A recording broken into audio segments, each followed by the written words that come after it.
In the Core 1 study, which was a single-arm um, open-label study using a combination of CG0070, which is an oncolytic adenovirus, along with pembrolizumab, in the treatment of patients with BCG-unresponsive non-muscle invasive bladder cancer with carcinoma in situ component. And so the rationale for this study really was based off of the data that we had previously generated using the oncolytic virus by itself in a monotherapy trial in BCG refractory patients, in which we've seen about 46% response rate and just under 30% complete response sustained at 1 year, along with the well-publicized data that from the KEYNOTE-57 trial using pembrolizumab as a monotherapy in this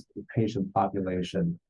And we hypothesized that there is mechanistic synergism between the two agents, and launched this trial to test whether or not we can achieve even better complete response rates. To date, we've completed accrual with 35 patients.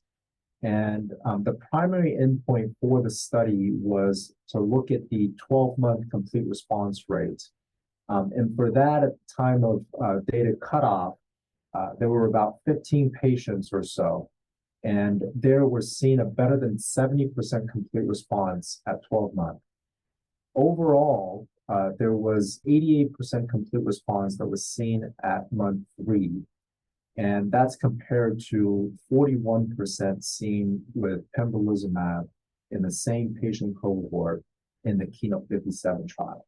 So we're definitely seeing that there is added benefit with the oncolytic virus added to pembrolizumab, and there seems to be a synergistic efficacy between the two agents.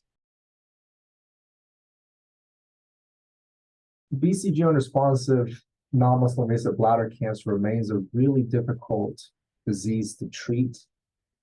It often occurs in patients who are older and frail, such that they cannot tolerate the standard of treatment, which is radical cystectomy or surgical removal of the bladder.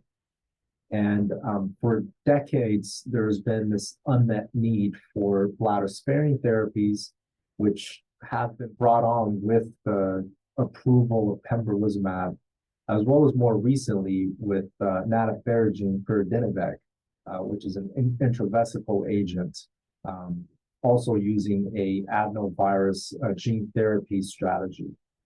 So with this clinical trial, we're aiming to bring an alternative bladder-sparing therapy that's even more efficacious than pembro and nadofaragene that's been shown in the past.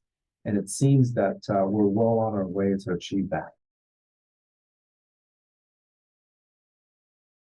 So one final point is regarding the adverse events that we're observing on this clinical trial.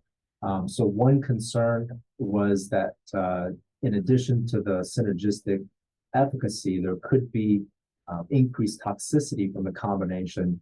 And in reality, we're not really seeing any added toxicity from the combo.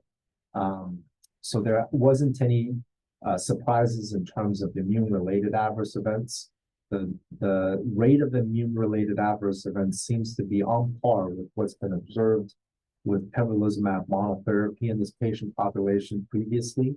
Even though there were some that were incurred during the trial, they were for the most part transient and were self-limiting after the therapy was stopped short. In addition, most of the adverse events that we observed on trial were bladder-related symptoms that had to do with the intravesical oncolytic virus therapy. So overall, I think the toxicity profile for this combination is also very favorable. I think we're very excited about the preliminary results from this clinical trial and look forward to launching a future trial in a randomized controlled fashion to compare the combination against pembrolizumab monotherapy, and very much look forward to launching that trial in the near future.